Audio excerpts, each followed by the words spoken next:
Nah, ini kita masuk ke seri ke yang 6.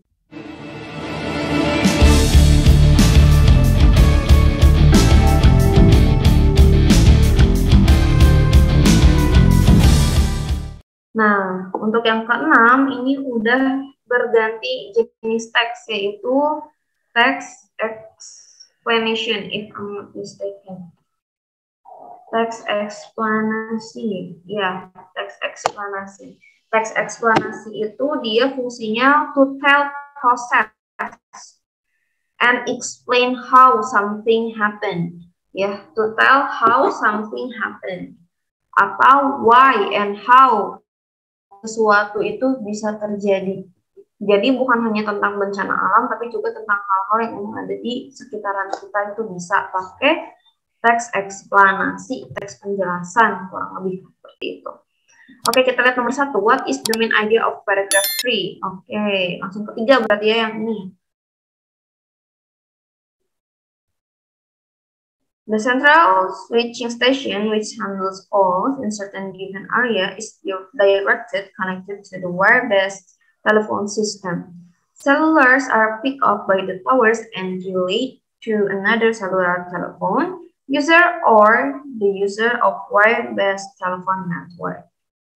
Nah, what is the main idea? Nah, ketika main idea berarti mudahnya adalah apa yang dibahas di awal. Yang jadi gagasan utamanya apa sih? Apa coba? Central switching station which handles calls. Given area directed connected to wire best. Nah, berarti pakai apa? Wire tuh kabel. Berbasis kabel. Kabel itu apa sih? Apakah ini tentang how to use telepon? Cara menggunakan telepon? Kayaknya enggak. The founder of telephone juga nggak dibahas di sini, berarti bukan.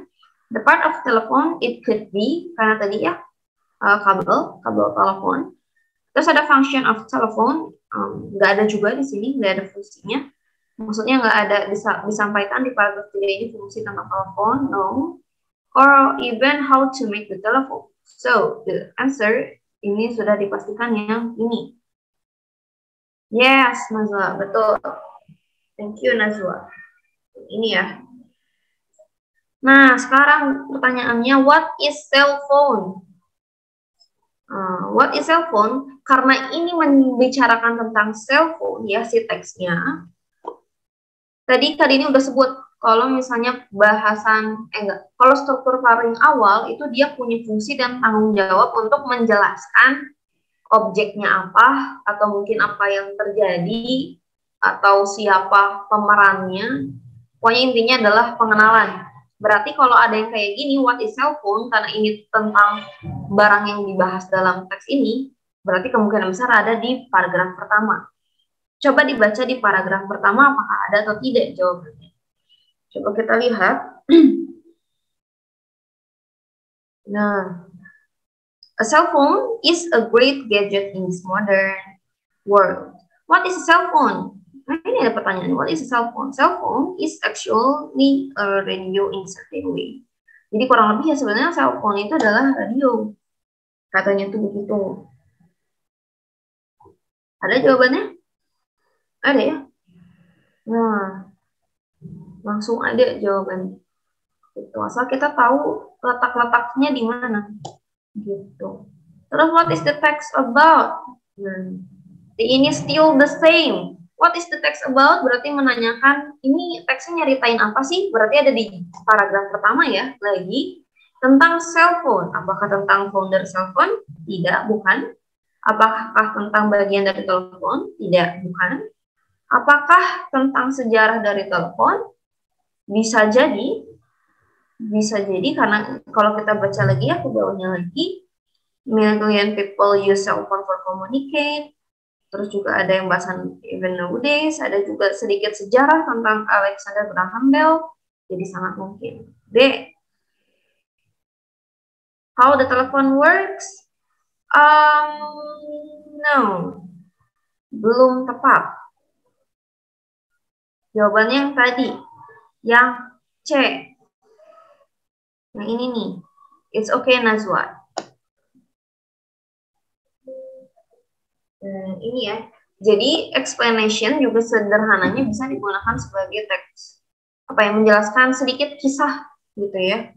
Karena kenapa dia punya struktur yang sifatnya itu sequence. Jadi berurutan. Sequence itu kan berurutan ya. Sama seperti kayak biography atau history itu kan sama berurutan. Tapi beda sih fungsinya. Cuma kebetulan ini eksplanasi yang ada sedikit sejarah. Gitu. Nomor 4, how does telepon seluler work? Gimana sih caranya telepon seluler ini bekerja? Kita bisa lihat ini di paragraf kedua. This short explanation on how a cell phone work. Nah, ini kan membahas tentang cell phone work.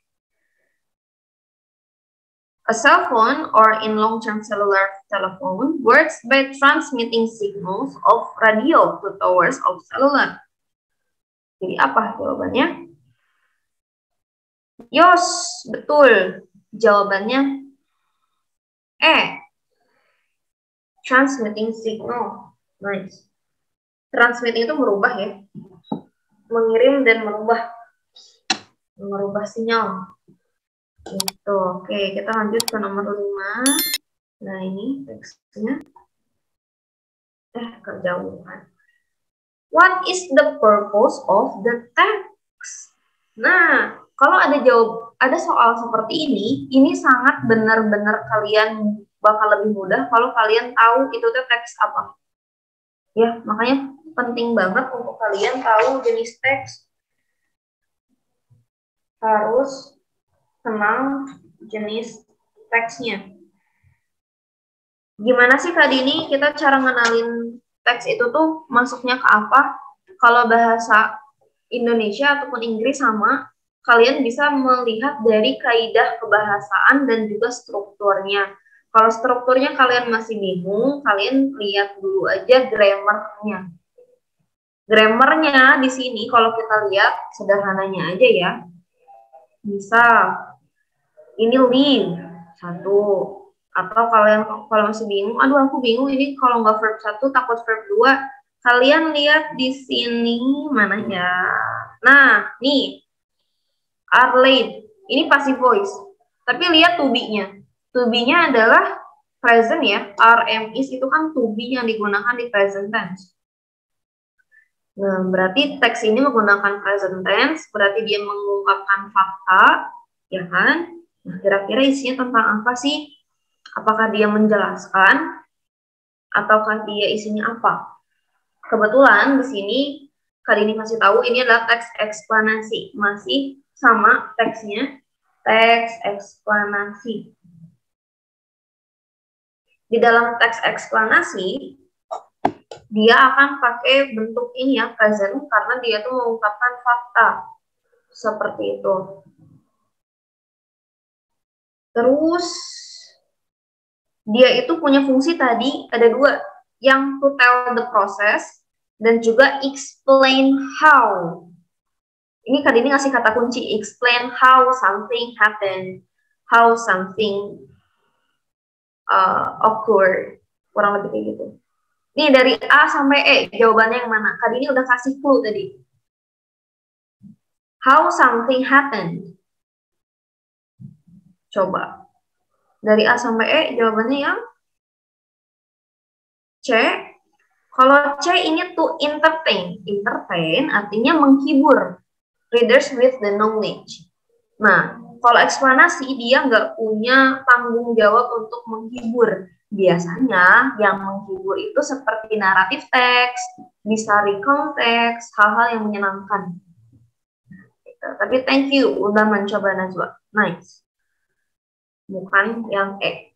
Kalau persuade itu dia mempersuasi, mengajak readers to buy silk. Silk itu sutra. Nah, kalau untuk mengajak ini biasanya dia sifatnya teks iklan.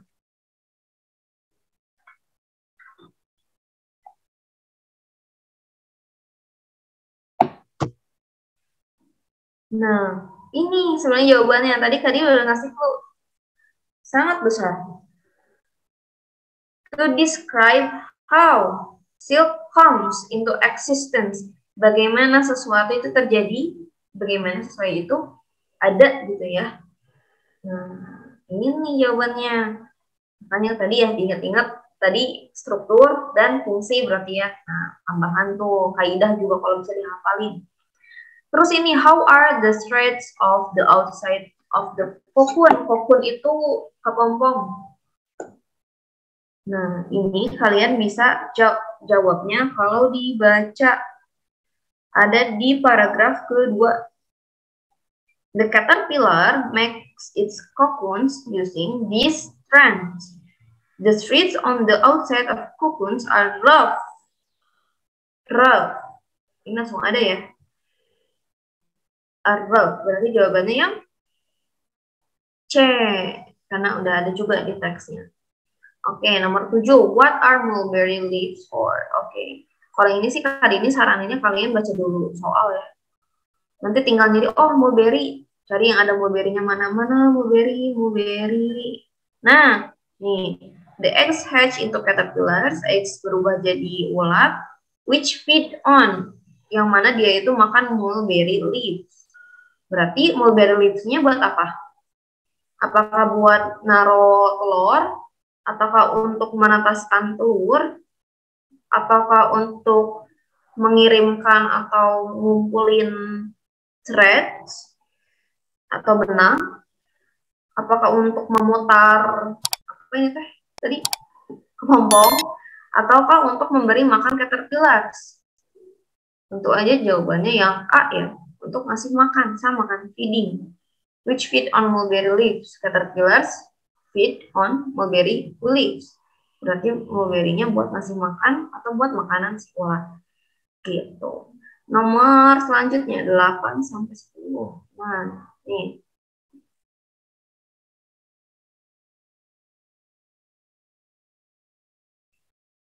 Oke, ini tentang kite.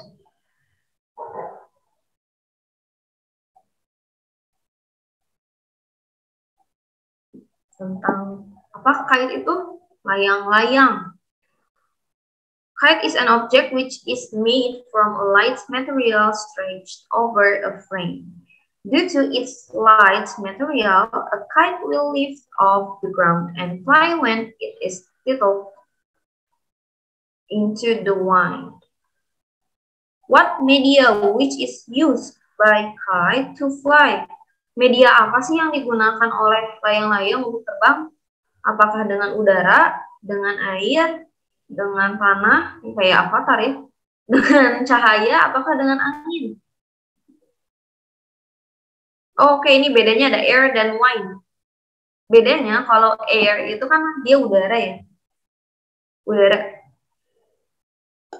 Tapi kalau wind itu angin yang bergerak. Angin yang bergerak. Udara yang bergerak kan angin ya. Udara yang bergerak kan angin. Jadi jangan sampai bingung. Kenapa ada udara, ada angin. Kan beda ya udara dan angin. Nah, kalau layang-layang terbang pakai angin, pakai udara.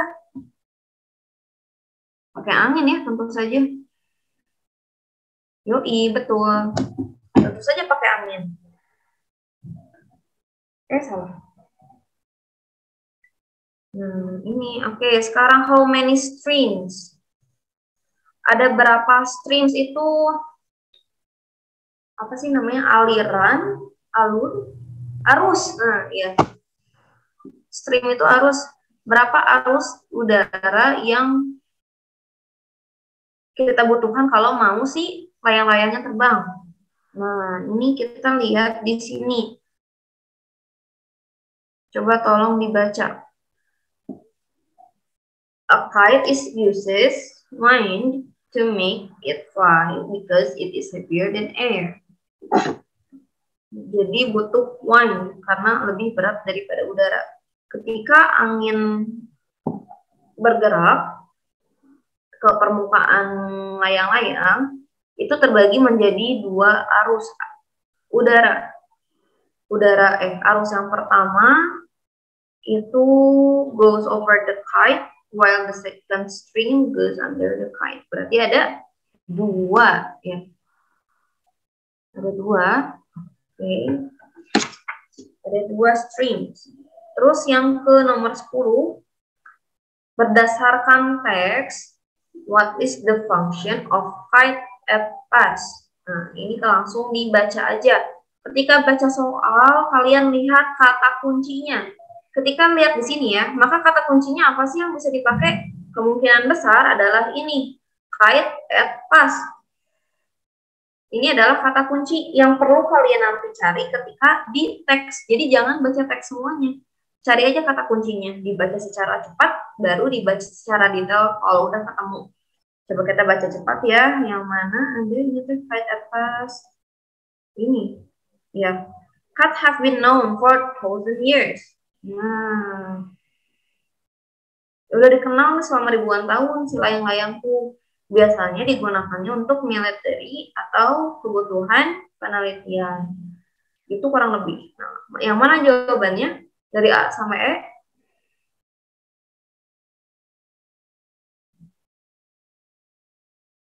Jawabannya adalah yang E ya. Nah, karena ini yang sesuai dengan teks. Gitu. Oke, sekarang ke bagian terakhir. Bagian terakhir, data terakhir nih. Semangat guys, harus semangat ya. Oke, lanjut. Nomor 11. What is the text mainly about? Again. Berarti ini kemungkinan besar akan sering muncul ya. Tadi dicarinya di mana kalau soal kayak gini? Paragraf keberapa? Ke-1. Betul ya? 1 betul. Oke. Fokus aja di paragraf ke-1. Jadi apa itu teh ngebahas apa? Inti yang dibahas tuh apa gitu. Coba Zua. Yang ini aja yang dibacanya.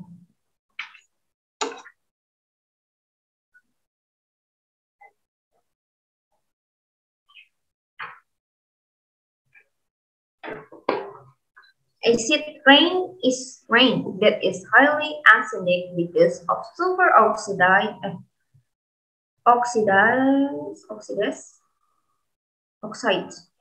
nitrogen oxide, and other air pollutants dissolved in it. A. Nah, apakah definisi? Nah, berarti ini mirip-mirip ya.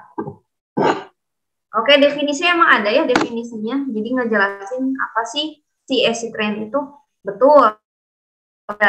Nah, tapi ini tuh yang ditanyanya lebih ke intinya. Intinya teh bahas apa? Bukan apa yang dibahas ya, tapi apa objek intinya. Nah, main objeknya apa?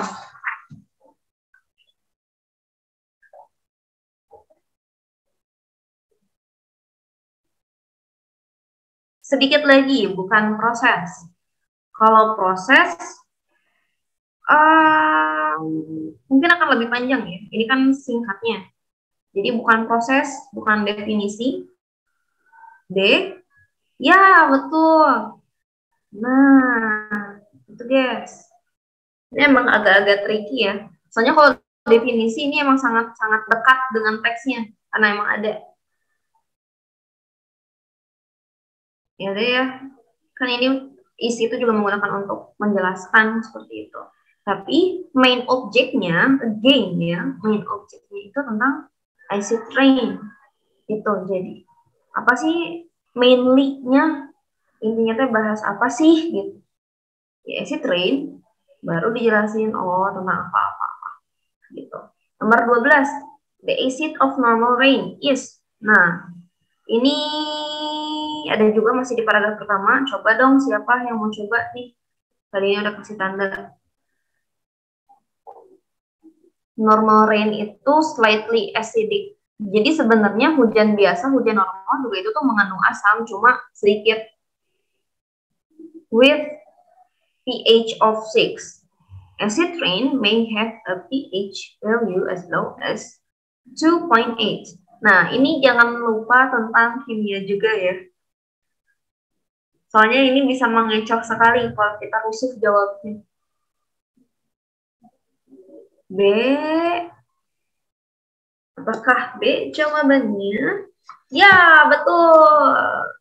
Oke, mungkin kalau ada yang masih bingung ya. Kalau kita lihat di teks, ini kan pH-nya 6 ya. pH-nya 6, tapi disebutnya lebih rendah. Sedangkan acid rain itu dia punya pH yang lebih rendah.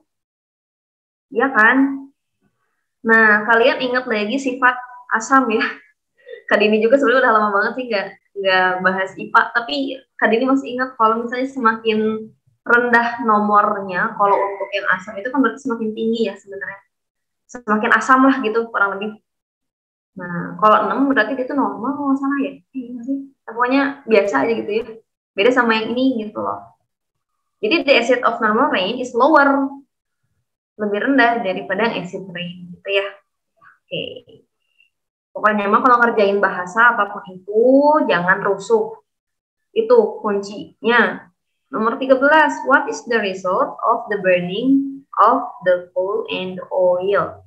Apa sih hasil dari pembakaran, burning, pembakaran coal itu arang, ya, arang dan juga minyak. Ini ada di paragraf ke-3. Oh, ada yang jawab. Siapa nih? Betul. Apakah betul jawabannya? Ya, betul. Thank you so much. Oke, sulfur dioxide. Oh yeah. Sulfur dioxide. Ini kalau masih belum kelihatan ada di sini. Mana dia teh?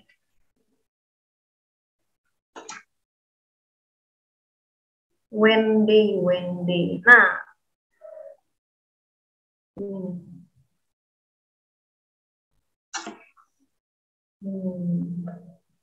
Gitu ya. Oke, terus sulfur oxidase. And nitrogen oxidase will blah blah blah in the air. Apa tuh? Ini ada masih di paragraf ke-3. Ada di sini. Boleh. Kalian kasih dulu biar lebih mudah.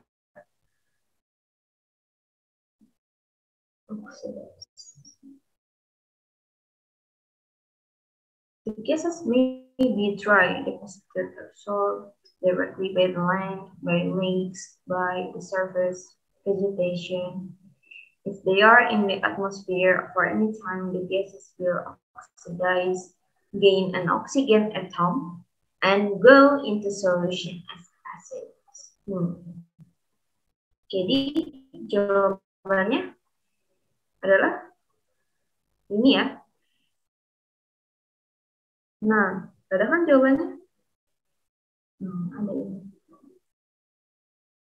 Ada di teks. Pokoknya carilah yang sesuai dengan teks intinya mah. Nomor 15. Acid rain can severely damage both plant and animal life. The both word has the closest meaning to. What is the synonym of damage? Tadi ini akan kalian tahu sih kalau damage ini. Misalnya di game tuh banyak yang ngasih A. Yes, betul. Damage itu melukai ya. Harm itu juga sama, dia artinya melukai. Kalau hang ini kan dia ngegantung, digantung. Terus kalau endo itu dia memberkati. Kalau produce itu membuat. Develop itu membangun. Jadi tentunya jawabannya yang harm. Oke, that's all for today guys. Berarti ingat lagi kembali ya. Pertama, ingat-ingat jenis teks, strukturnya. Ya, jadi tanggung jawab si struktur itu tuh buat ngasih tahu apa, biar kalian tuh kalau nyari nggak usah dibaca semua, karena sangat membantu. Terus juga bentuk kaidah kebahasaannya seperti apa, itu juga harus tahu biar lebih mudah lagi. Kak Dini gimana sih caranya biar kita paham betul sama hal-hal kayak gini? Kak Dini sangat menyarankan kalian, ini kan nanti dari Tridaya suka banyak teks kayak gini ya. Teks ataupun di buku latihan kalian. kan pasti nemu ada teks seperti ini. Nah, kalian bisa berlatih dengan menganalisis secara sederhana aja, kayak tadi yang kali ini lakukan. Misalnya, oh, aku mau lihat, verbnya apa aja sih yang dipakai, verbnya bentuk keberapa, terus to be-nya seperti apa, terus apakah ada passive voice atau enggak. Nah, kayak gitu ya, kalian berlatih langsung ke teksnya biar kalian peka, oh, aku tahu teks ini, aku udah kenal, aku tahu pasti pertamanya ngebahas ini, selanjutnya ini, terakhirnya ini. Itu kalau udah biasa pasti gampang banget, guys. Terus udah gitu, untuk teks-teks seperti ini bisa juga kalian langsung lihat ke soalnya dulu, kayak tadi ya. Jadi kita lihat soalnya dulu, terus nanti dicek jawabannya satu-satu apakah ada, dan jangan lupa cari kata kunci setiap soal ataupun setiap apa yang kalian lagi cari gitu ya. Jadi kalian nggak usah bolak-balik gitu, karena pasti ada kata kuncinya di sini, entah itu sama dengan teks ataupun pakai sinonim atau antonim, kayak gitu. Tapi kurang lebih pasti bentuknya seperti itu. Apalagi ya, paling itu sih, kurang lebih kan paling banyak yang tadi itu ya, pada teks dan juga sinonim antonim. Paling itu. Terakhir kali ini mau ingetin lagi, kalau untuk teks, fokus sama teks yang ada di soalnya ya. Karena kadang kalau kita punya opini sendiri gitu ya tentang si teks itu, jadinya salah jawabannya. Dan kalau kali ini nggak salah lihat, juga baca-baca di beberapa situs, memang lebih baik diusahakan sesuai dengan teks saja. Gitu mungkin untuk pertemuan hari ini. Alhamdulillah. Baik, mungkin ini bakal stop sharing ya. Terima kasih banyak semuanya. Dikembalikan lagi ke Kak Sunyo. Oke, Kak Dini, makasih banyak ya. Teman-teman juga makasih banyak udah bergabung nih semuanya ya. Ini insya Allah bermanfaat banget buat persiapan kita ya. Nggak hanya buat UTBK sih ya, cuman buat ya menambah pengetahuan dan skill kita dalam berbahasa Inggris ya Kak Dini ya. Jadi tadi ada tips-tipsnya udah diberitahu sama Kak Dini, perhatikan kata kuncinya, kemudian juga fokus pada teks, dan untuk soal literasi ini, fokusnya pada yang ada di teks ya. Kadang-kadang kadang-kadang ada beberapa pengetahuan yang kita udah tahu, tapi di teks itu ngasih taunya yang lain gitu, karena soalnya ini berhubungan dengan teksnya, bukan berhubungan dengan apa yang kita udah tahu, jadi kita emang harus mengacu kepada teks. Begitu pula untuk literasi bahasa Indonesia pun sama ya, dan untuk soal-soal yang lain pun sama ya. Pokoknya kalau ada teks, ikutin aja teksnya. Oke, mudah-mudahan hari ini bermanfaat. Ada yang mau bertanya? Dibuka dulu sebentar, barangkali ada yang masih penasaran, ingin bertanya ke Kak Dini. Ini mumpung Kak Dininya masih ada di sini. Ada? Tidak ada? Jadi nggak cukup hanya di sini ya, nggak cukup hanya waktu yang 1,5 jam ini ya persiapannya. Teman-teman harus juga melakukan persiapan mandiri ya, rajin-rajin lah berlatih soal, banyak-banyak ngebaca. Soal-soal mandiri aja ya, dilatih sendiri biar makin kuat nanti persiapannya. Oke, kalau nggak ada yang bertanya, mungkin dicukupkan sampai di sini pertemuan kita untuk di siang ini ya. Tadi udah pagi, sekarang udah siang. Mudah-mudahan bermanfaat, insya Allah bermanfaat. Terima kasih banyak hari ini ya. Terima kasih juga teman-teman yang lain. Terima kasih juga operator yang ada di sana. Mudah-mudahan kita semua diberikan keberkahan, kesehatan, dan kelancaran dalam setiap aktivitas kita ya. Amin. Kita tutup dengan ucapan hamdalah. Alhamdulillahirabbil alamin. Terima kasih banyak. Wassalamualaikum warahmatullahi wabarakatuh.